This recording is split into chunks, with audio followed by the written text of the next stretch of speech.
What are your feelings about Wreck-It Ralph 2? This is a huge movie. Oh, it's so great. I've been had since I did the first recording session and then got to go to D23. I got to go and speak at my son's school one day, and I just didn't even think about and Wreck-It Ralph 2 is coming up, and the whole gym just went which is how I feel, just in getting to go and participate with all the Disney princesses, and I actually just got to be on stage recently with Auli, who plays the voice of Moana. We just did an audible recording of a play that Billy Crystal and Quentin Peoples wrote called "Have a Nice Day," with Kevin Kline as the president and Annette Bening as his wife and Dick Cavett as the narrator. It was really awesome. So, but it was awesome to see Auli again. She's so beautiful and such a wonderful young lady. Yes. Yeah. And so with all these Disney princesses coming together, do you think this was a long time coming? Has it been something that you've been waiting for? I think so. I mean, I think that, kind of the take of this being something where they get to kind of be their real selves backstage and get to really have a talk with Vanellope about what it means to be a girl and having your voice and being strong and powerful and empowered as a woman. I just think it's a great thing. Yeah. Yeah, I would love to hear more about that, just about the progression of women characters from when you voiced Pocahontas in 1995 to now. Your thoughts on that?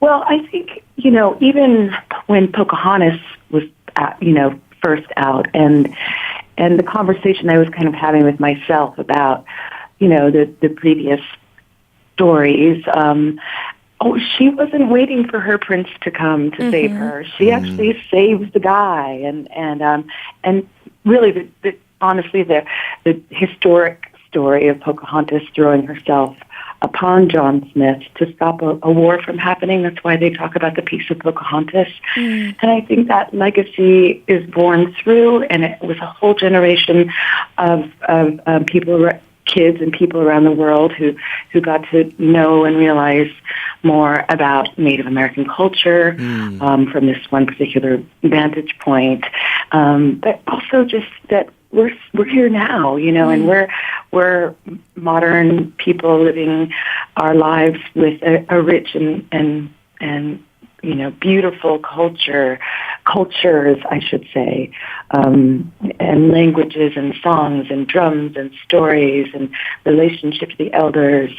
But the most important thing is our relationship to the future generations and what we do today, and how that what we have to think that what we do today is going to affect the next 7 generations or the next 10,000 years, and how can we be more in relationship with one another and build bridges to each other, as opposed to burning bridges, which my, we really do need that in this world right now. Yeah, absolutely. And just speaking of Native American culture, as a Native American actress, do you think that Native Americans are represented accurately on TV and movies?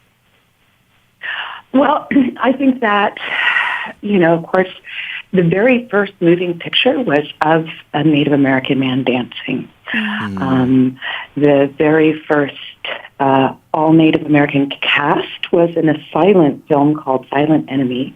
And then we kind of went backwards, I think, as far as representation goes, and that sort of colonial mind, big Western kind of way. And it wasn't until maybe Dances with Wolves where, Native people were actually portraying Native people again.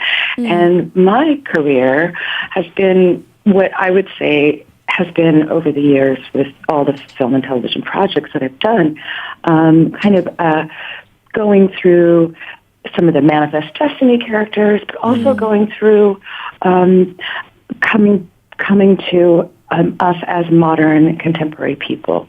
We just had the 20th anniversary of a film I did called Smoke Signals, a reunion for that. Mm-hmm. And I think now we're still highly underrepresented. It's 0.4%, I believe, is the representation on film and television. And recently, a few years back, I had the chance to be on a panel at Harvard, and I brought forth what was called the Invisibility Report. I can't remember whether it was Anna Bird Foundation who put it up, but we were invisible in the Invisibility Report on representation of diversity in the media. We were considered as other. So I think there's still a lot of work to do, and there's still a lot of, things that kind of turn inside out. And one thing I think that hasn't been shown very much is how funny we are, and our senses, in order to survive, we had to be funny. Actually, humor is one of the Inupiaq values, which is my tribe. It's one of our top Inupiaq values. We have 12 that is taught to us as we grow up. Humility is another one. but so I think that, we still need to get there. And there actually are a couple of my friends work on, what is the name of that show?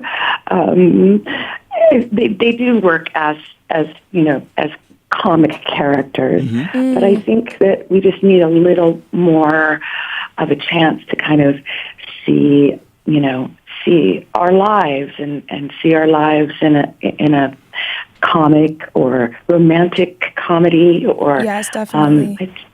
Those things have to be developed more, I think. Yeah, definitely. And Irene, thank you so much for sharing your story and what you've been through and your work with us. We appreciate your time. Yes.